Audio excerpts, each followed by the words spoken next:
Well,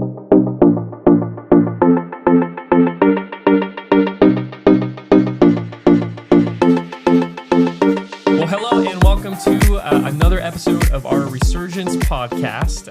My name is Jaden Brockle. I'm here with our other co-host, Scott Stearns. And let me say, today is a very, very special day because, Scott, why don't you tell everyone what today is? Yes, we have a very special day today because it is our 1 year anniversary of doing the Resurgence podcast, and we are so excited. We're here a year. I can't believe that we have actually made it to a full year. That was one of the things that we talked about. It's like when we were talking, putting the podcast together is how do we do this? What's it going to look like?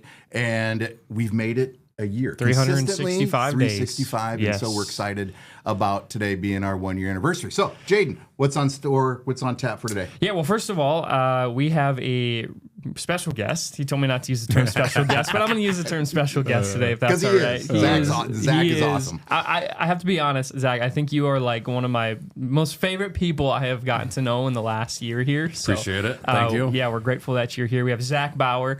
We're going to give you just like 30 seconds to tell us a little bit about yourself. You are like the most fascinating person to me because you do literally everything. You are so gifted. So give us a quick highlight reel of your life, who you are, and what you do.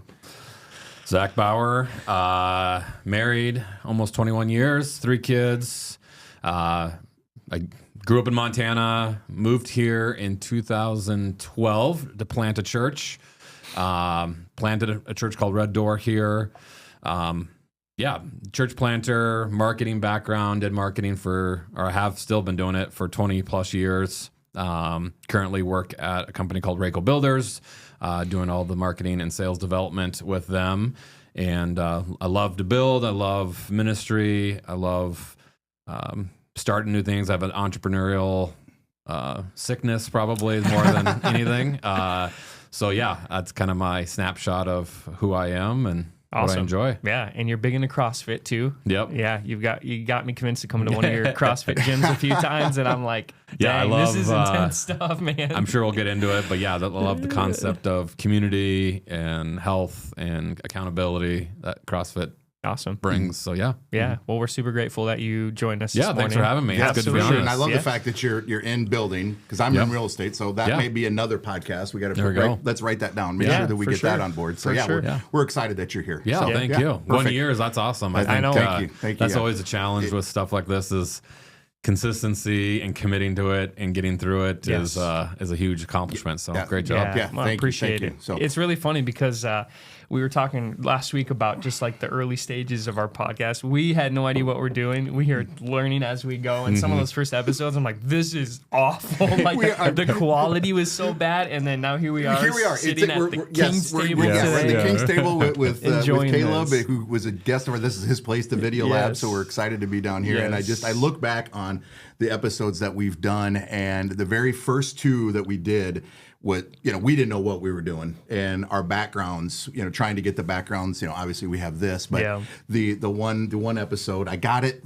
where it looked okay, but the second one we were floating into the background. It was amazing. Jaden was like, he was part of the background. And to see where we are and where we've come, and it's been awesome. That's cool. But we're so excited that you're here. We want to hear more about your church planning days, with the things that you have done up to this point. But before we get started, we always open up each and every episode with a icebreaker question. So we're going to throw this at you. Go ahead, Scott. And it's along the lines of your church plant. What has been your biggest obstacle or challenge during your church planning years? Tough question because there are obstacles at every, I'd say, season or stage of church planting. Initially in the beginning, the obstacle is always going to be, resources and funding, but then once you kind of get through that, the biggest one I think that I would say would have been the biggest challenge throughout. Once you kind of, like I said, there's stages of church planting. There's that initial planning, preparing, dreaming, vision, and that part of it's just kind of rolling. And then, then once you kind of get the thing off the ground and it's, functioning, and then you kind of go, okay, that's next, how do we grow this? I think for church planting, for me, I would probably say the biggest obstacle that I found after kind of things got off the ground would be probably the challenge of trying to say this politically correct in a way. You have a stream of people that have a philosophy, an idea of how they view church, and you're kind of trying to counter that and trying to help shift and change people's perspective, their experience, their expectations of what they want church to be for them. Yeah. And when you plant a church, you're kind of planting in a way, at least I did, of how do I go counter that? So kind of going against the stream of what I'd call cultural Christianity. And it's a really hard, it's like pushing a snowball down the hill. You're trying to go up the hill with a snowball. And it's an obstacle challenge to get people to think differently about church, think differently about the structure and the flow and what the purpose of church is. And it's just, you're constantly combating that kind of cultural Christian flow, which Sioux Falls, is, I would say, is predominantly spiritual community. It's very rare do you run into people who are like, what? Church? What is that? It's like, oh, I grew up in church. I go to church, on Easter. I go to church once in a while. So they understand the concept, but they get them to understand what we felt like the meaning of what church is a tough stream. It's like you're going upriver. And so that was always an obstacle, I think, that I faced. So that's awesome. Hopefully answers the question. Yeah, absolutely. Yeah, great. Thanks for sharing great that. feedback. And I feel like, obviously we're all at the same church, which is a really cool thing and stuff like that. And we're going through a really interesting season with a church merge. Obviously, you guys are all been a part of that as well. But the managing the expectations in the room is like, yeah, I totally hear you, man. There's like people who have different opinions about things, that they see life differently. And it's great, I think, that we can talk about it and have a mutual conversation about it. I think that's really healthy. But yeah, there's some stuff that I'm like, I just didn't know that people cared about something this so passionately, and it's like, this is way over my head. But so it's it's a good reminder that everyone in the room has opinions, and everyone matters. Years and experience and tradition and all that plays a huge role in shaping somebody's perspective on church. And we do live in a culture again where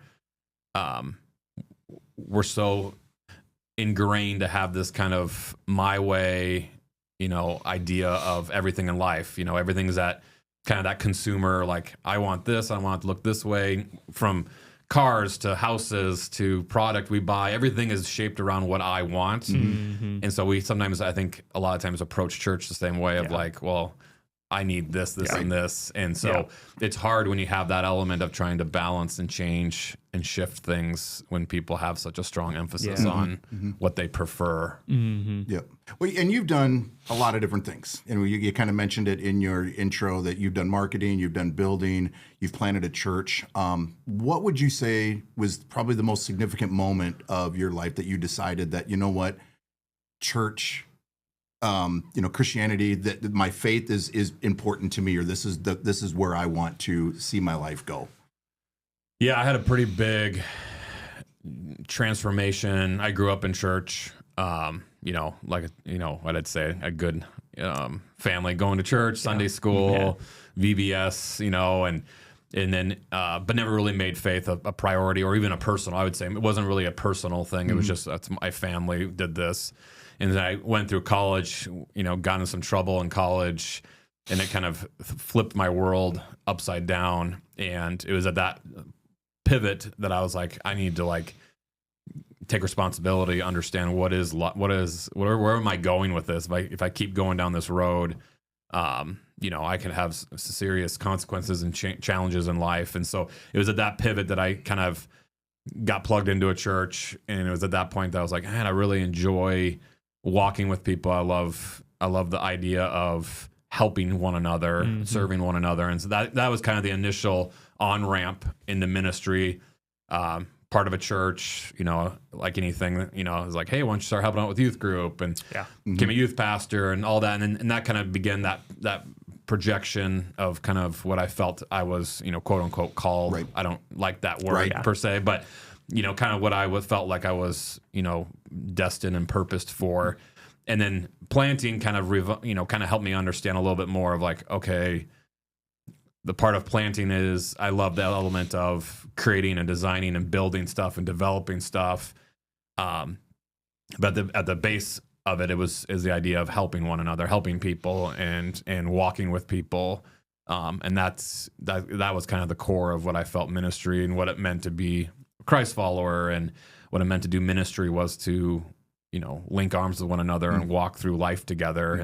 And we all have been around long enough to know that lives have peaks and valleys, and at the peaks, everyone's great and you don't need anyone's help, but in the valleys is where we need the most help. And that's where, community and ministry, I believe at the core of it, is really what, Jesus walked through the valleys with people. And that's the reflection of what for me was ministry, was like, how do I, and so I was initially drawn towards what I would consider our church plant was kind of focused on those who were overlooked and pushed aside. And so in that group of individuals who kind of fell into that category, we felt called in a heart to go after those who were, pushed aside. And so that was really our emphasis, was how do we do ministry for those who don't have anybody, they don't have a support system. They don't have anybody around them to pick them up. And so long answer. Yeah, that's very cool. Thanks for sharing all that, man. I think something I really appreciate about you, Zach, is the little bit I've gotten to know you this last year, I feel like you are the most consistent person I've met, and just with your character. I've seen you at the gym. I've seen you doing meat stuff. I've seen you at our church, and it's just it's the same Zach across the board. And just you have a natural pastoral heart that deeply cares about people. So yeah, I appreciate you a lot, man. Yeah. That's cool. Well, hey, plan something kind of super fun for us today, since it's our year anniversary for the podcast. And so Scott and I reached out to some people this week and just said, hey, what questions do you have about faith, church, Jesus? And honestly, it could be anything other than that as well, random funny questions. I'm send us any question that you possibly can send us. Wow. And so, we tried to filter some. So we got some wild ones that I'm I don't know if we can talk about this on a podcast. Right. Yep. But we don't know what's coming out. Yes. So it's going to be a grab bag. It's going to be a lot of fun. It's kind of a, we'll see how it goes. Yes. So, so we might ask you to keep your pastor hat on for some of them, because some of them are theologically pretty deep, and we'll see some where are, we go. You know what? So I got a bowl here of a bunch of questions. All right, we're going to the bowl. Who wants to grab a question first? Go ahead. You want me to read us a question first? Right. And this is for everybody, right? We're all answering this. Yes. All right. Yes, we all. This is a conversation Our guest here is that first, that so we can have time to think about how we're going to answer. We're going to put him on the spot. But so this question is, why should you attend church, especially when it has become so much easier to stay home or just even watch church at home with church online? So that's a great question. Why should you attend church? Yeah, that's a great question for someone who has been in the church plant world. So go ahead. Zach, do you want to lead us off? Yeah, I would. I mean, my first thought was to that question is, I think the word church probably has to be defined. Yeah. I don't think so many times we boil church down to the music that we sing, the sermon that's preached, and the Sunday school or whatever, that 90 minutes on a Sunday morning. And I would say attending that, whether you attend or don't attend, doesn't make you a Christ follower or anything. But I would argue and say, I think the benefit of attending a church, and I wouldn't use the word attend, I think that word could be removed. I think the question I would say is, should you be planted or connected to a church? Attend gives that idea of, it's on my terms. And I would say, I think the benefit of planting or connecting to a church is not so much the message on Sunday or the music that's sung on Sunday, but it's, are you willing to connect yourself to people, to the word I always have used in the past is plant yourself. So are you part of the church, or the interwovings of the church? Your life is connected with one another, and that's what I believe. Even back in the New Testament, Jesus talked about this idea of committing ourselves to one another. Yeah. And so I think that is critical more than anything. However, the expression of your quote unquote church is, whether that's around a living room, house church, a cafe church, a big auditorium church. Yeah. It's that element of, are you putting yourself and connecting with people in that kind of relational connection where someone can walk alongside you, someone can encourage you, someone can challenge you. I think that's the piece that's disconnecting of, you can watch from home. I think there's elements that, God speaks to you, when you're listening to a sermon, but there's no vulnerability. Yeah. There's no accountability with that. And so I think that's the piece that is critical to quote unquote attending church is building that community with one another. And that's the part of, I think, is sometimes missed when we just watch church online. I think obviously,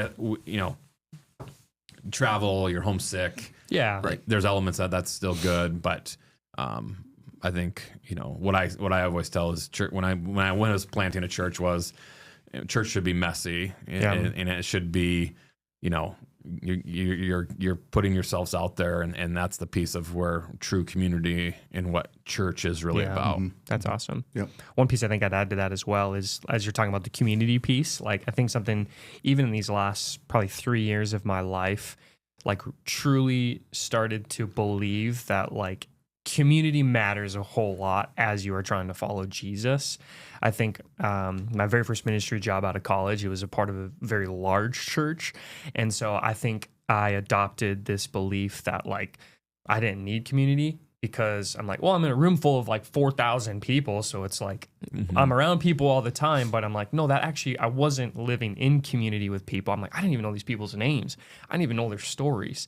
And so I think it was modeled for me in a unhealthy way, you could say, or an improper way, that it was like, you can do church, you can be a part of church, but you don't really need to be in community with each other, because you, like you're talking about, you can just attend, you can sing some songs, you can go and listen to a message, but there's really no vulnerability between you and another person. But yeah, within these last 3 years, I'm like, no, this is the way I think God has just designed life, like being in relationship with each other. Like, I think it is in our DNA as human beings. The way we were created was to be in relationship with each other. So when you remove the relationship and the community piece, I'm like, we're missing a significant part of the way we were actually created and designed by the hand of God. And so, yeah, that's, I don't know, something I'd add as well. Yep. Anything from you, Scott? You know what? You guys did a great job. Okay. So we're going to jump into... Rolling. Hey, not too bad, Scott. Those are not deep too bad, questions. Zach. I want to find something that's a little bit off the wall, kind of break it up a little bit. And I think I have a few. My friend Jack, I sent him this assignment to send us questions. So, and Jack is awesome. He's he sent me some questions that are just completely off the wall. So, we're gonna hit with this. This is a good one. If I gave you $1,000 cash and you had to go physically spend it in 1 hour, what would you guys buy? Diapers. For sure, diapers. I think so. I would buy. So we have baby number 2 on the way. And after we had Oakland, I realized very quickly how expensive diapers are and how much of a need we actually have for them in our house. Right, so, and how expensive you probably get maybe 2 packs out of that. Geez, yeah, probably. Yeah. So I'm like, I'd go to Target right now and buy $1,000 worth of diapers. Nice. So for me, mine's easy for me. I've got such a shoe. I'm a shoe guy. I'm a sneakerhead, so I'm going to whatever store. I'm going to wherever. Yeah, I've got my Nike ears on today, so I'm going to wherever, and I'm loading up. That's what I'm spending on. So, good question. Trying to think of something cool that would be done. I'd probably buy gift cards and then use them later or something like that. There you go. There you go. It's a good question. Okay. Where would the gift card be to? You have a favorite place? Amazon, probably. Oh, okay. I have teenagers in the house. Yes. Amazon packages show up every day. Right on. So that's awesome. Zach, you want to hit the next one? Yeah, there you go, Zach. Get in there. Let's see what we got. Boy. All right. How can we stay focused on the truth of the Bible in modern society with many different viewpoints or things to choose from?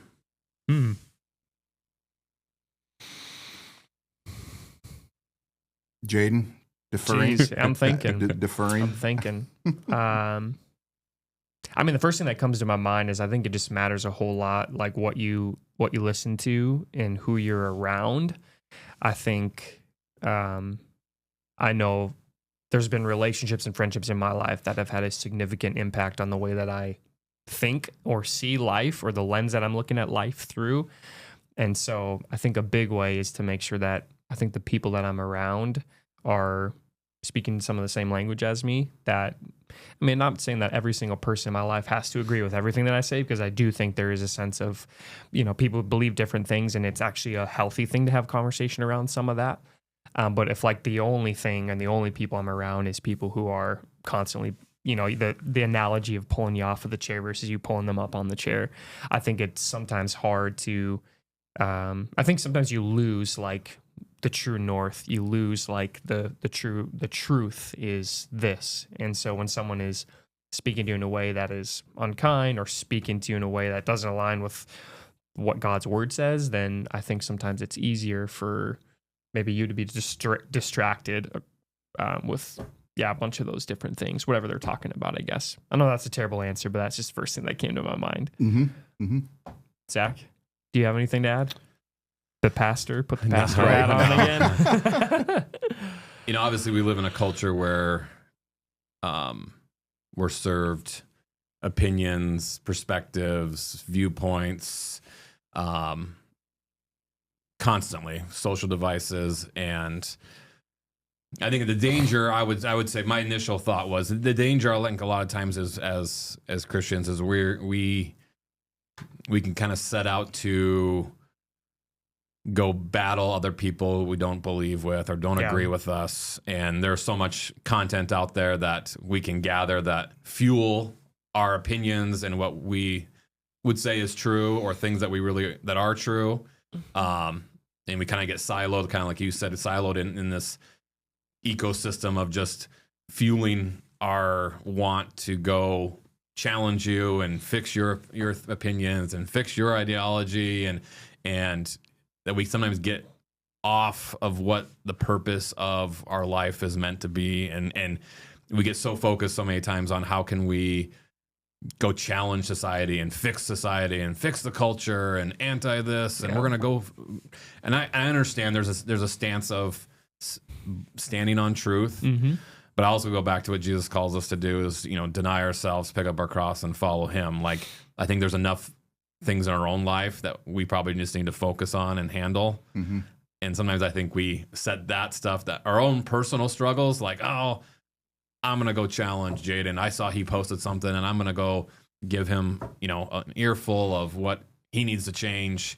That it's like, well, why don't we just focus on your own, you know, system and things that you could work on. And so I'm usually pretty leery against, you know, the idea of society and viewpoints, because you're always going to have disagreements. You're always going to have different perspectives. And I don't know if it's my place to change your view, but to love you, encourage you, and challenge you, you know, again, with that relationship, you know. Yeah. Mm-hmm. So it's good. You know, I don't know if this fits in there, but I'm just kind of going through a situation. My daughter, you know, she's 21, 22 years old, and I hope she doesn't get upset that I'm kind of pointing this out. But it went through, you know, some situations with a relationship that was, you know, a 3-year long relationship that now has ended, and she is now seeking out some help and some maybes to get some answers. And instead of going to, you know, social media, instead of going to, you know, Instagram and things like that to try and help her out, she came to my wife and I, and she's like, what's the best Bible version that I can get? You know, what's the best one that I can get that I would be able to understand?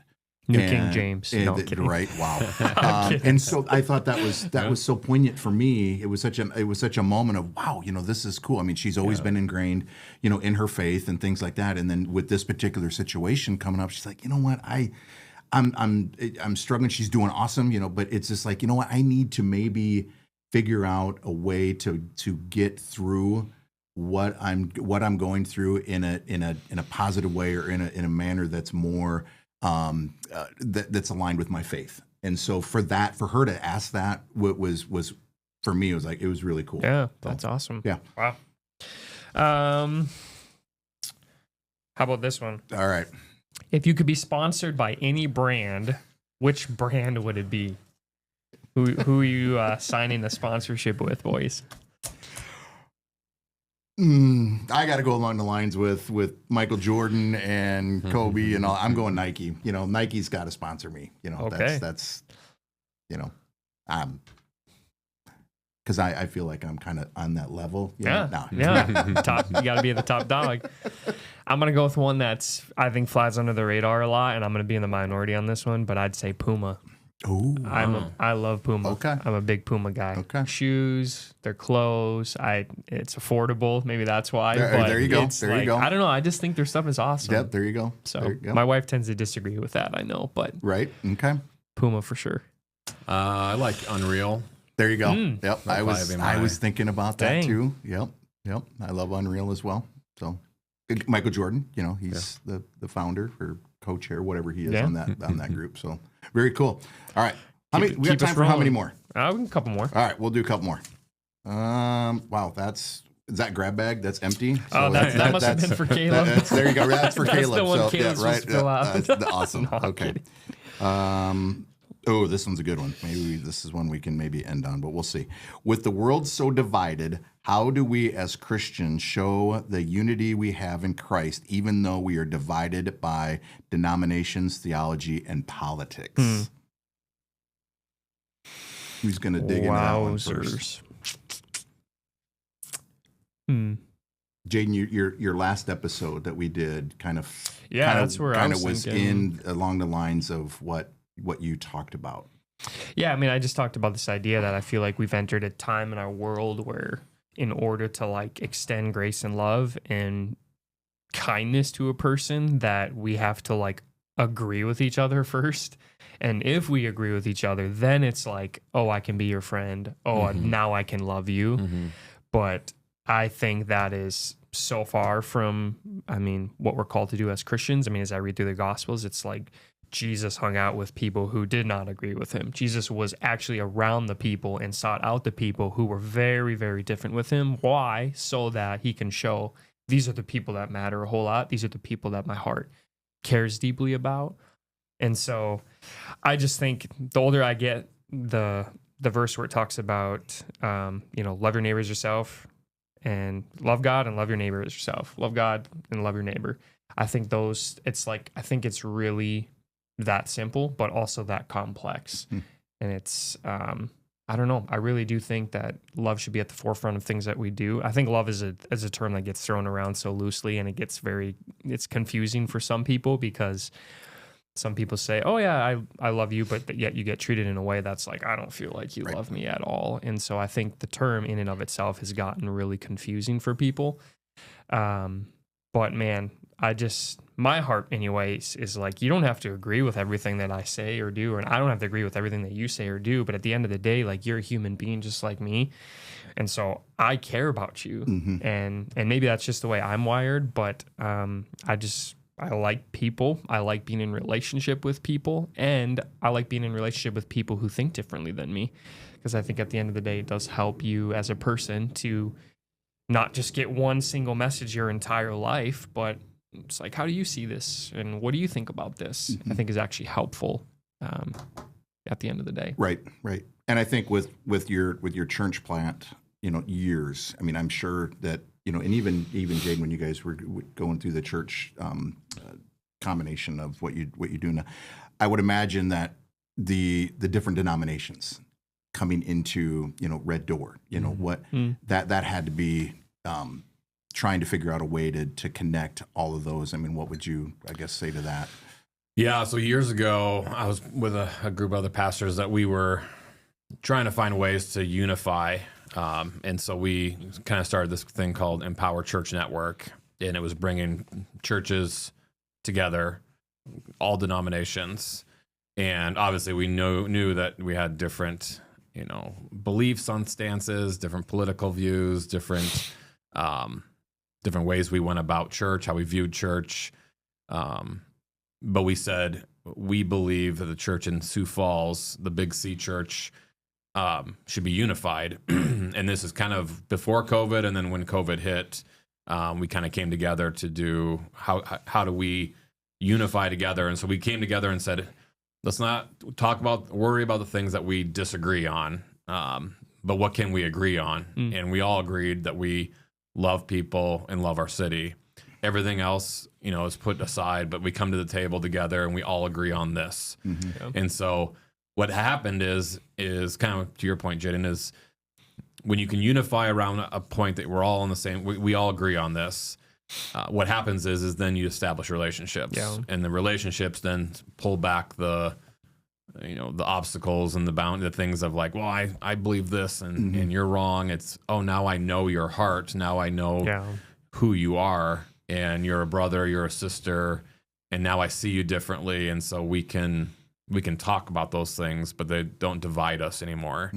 And so I think that ultimately has always shaped my view of unity is how do we get to a place where we can have a relationship. And when you establish a relationship, and Jesus modeled this obviously with tax collectors and different scenarios of, there was always a relationship extended. There was always a table. There was food that was broke. And there was an element of, when we do this, we're equals and we're establishing a relationship. And when I can establish that relationship, then now I know your heart, you know my heart, and the defense, the opinions and those things are shaped differently when you know somebody's heart. Right, and I think that's the piece that is encouraging to know that, can we get back to a place where people can extend a table, can extend an opportunity to have a relationship, to hear, why do you think that way? And that changes kind of how you approach. And so obviously, all the different divide, we can be divided on anything. So, you see that from, sports teams to, churches to movies, and how do we embrace those divisions and understanding that why do you stand on that, and then establish that relationship. I think it helps bring that unity together. Right. And I think there too has to be the element of grace.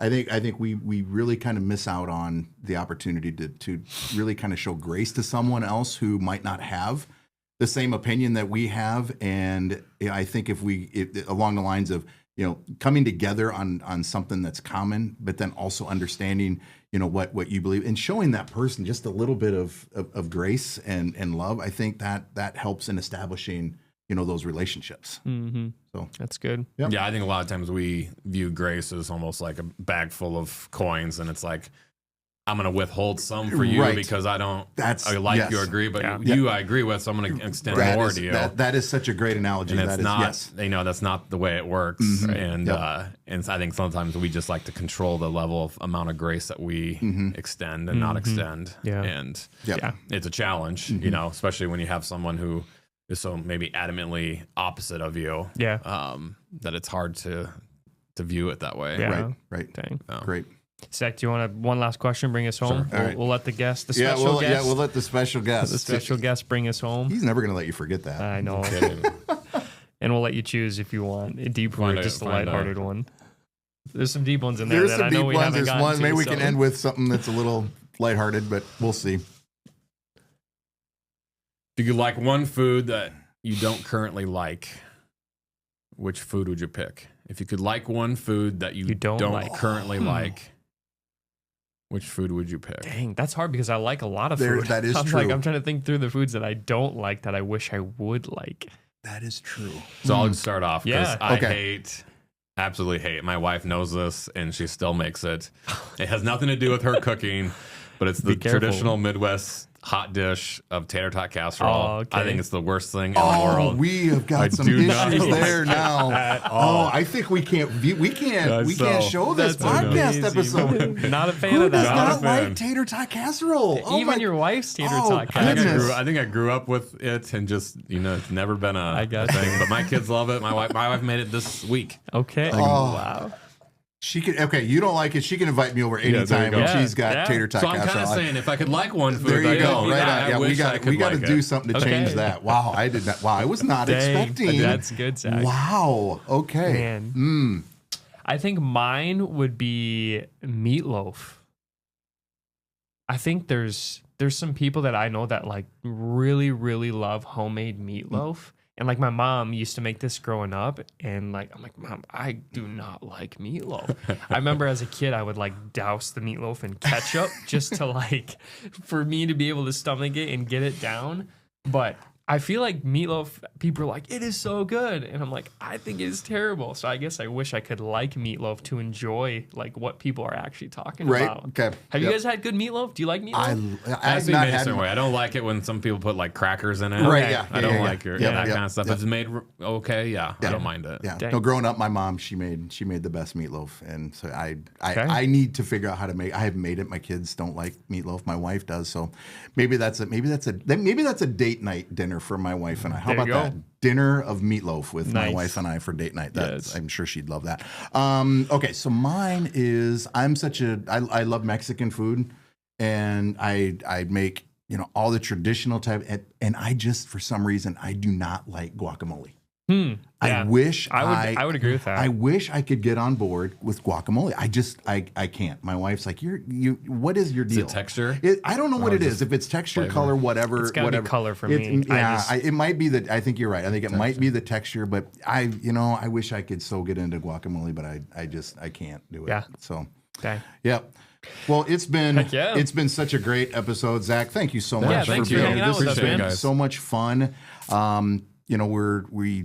To be our year and to have you with us, we're honored. We're just excited that you were here. So there's a lot of episodes within this last year that are on our YouTube channel. Subscribe, the Resurgence Podcast. Go back and check them out. Just maybe not the first one.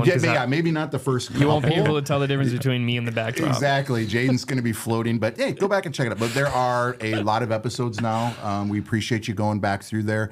And if you got any comments, go ahead and put those in. Any questions for Zach, put those in the comments. We'll make sure we get those to him, and maybe we can answer those at another episode. And Zach, as we always do, I don't know if you know this, but at the end of every episode, we always end in a time of prayer.